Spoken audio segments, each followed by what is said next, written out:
It's late at night. Your body feels like lead. Your head is throbbing with exhaustion. But when your colleague asks if you can quickly take over their work, or a friend bombards you with their problems for hours, you utter that one sentence, a sentence that comes out of your mouth like an automatic program. No problem, I'm fine.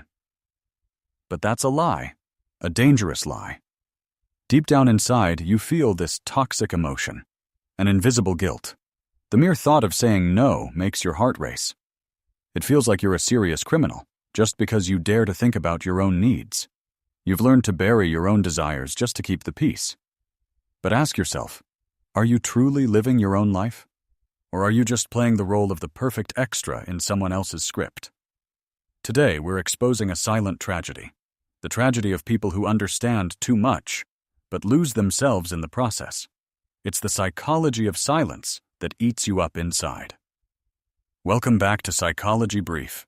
We tend to admire these people. We call them mature, sensible, or incredibly empathetic. In a world full of egoists, their ability to adapt seems like a rare virtue. But psychology looks behind this shiny facade and calls it by its name. Forced rejuvenation. It's the moment a child stops being a child to ensure the emotional survival of their environment.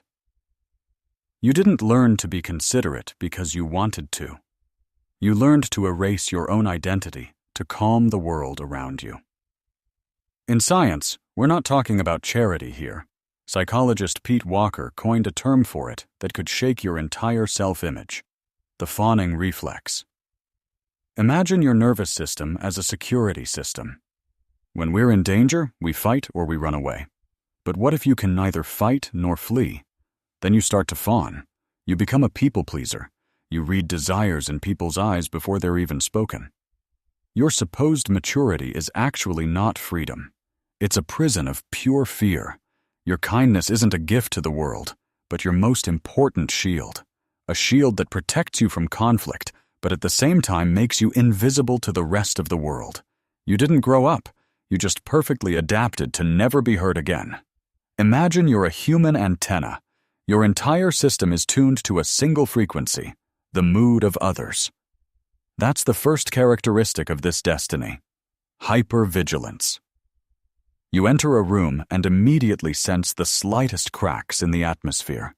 A brief silence at the dinner table, a barely perceptible hesitation in your partner's voice, or a fleeting frown from your boss. For others, it's nothing. For you, it's an alarm bell. Your brain constantly scans for danger. You immediately ask yourself, what did I do wrong? Is this person mad at me? This constant vigilance isn't a talent. It's pure emotional stress. But behind this extreme attention hides a dark shadow: suppressed anger. You're often called the most peaceful person in the world. You never raise your voice. You never argue. But deep inside, it's seething. It's a silent rage born from disappointment. You have bitter self-talk. You silently ask yourself, why do I see everything they need, but no one ever sees what I need? This anger isn't directed outward. It eats you up from within. It transforms into bitter resignation. Let's talk about Anne.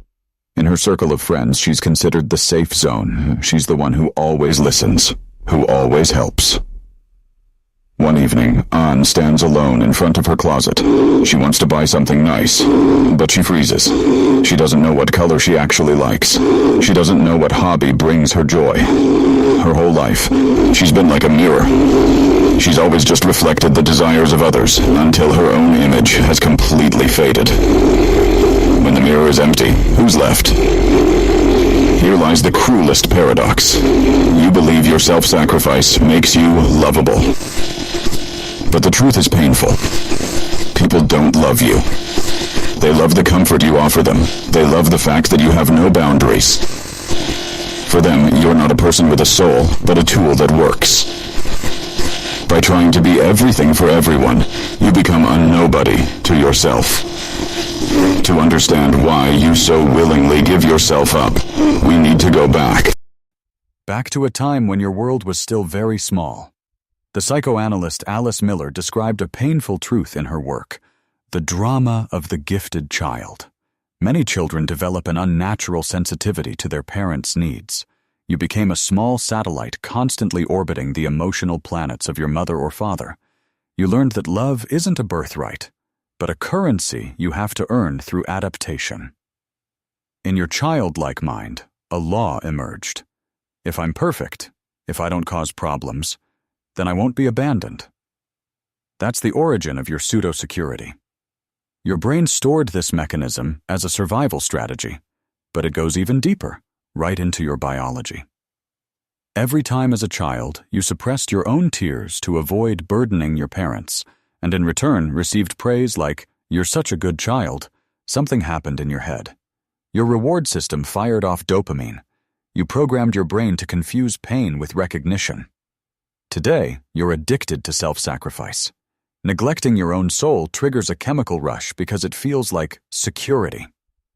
But we have to be honest, that's not security.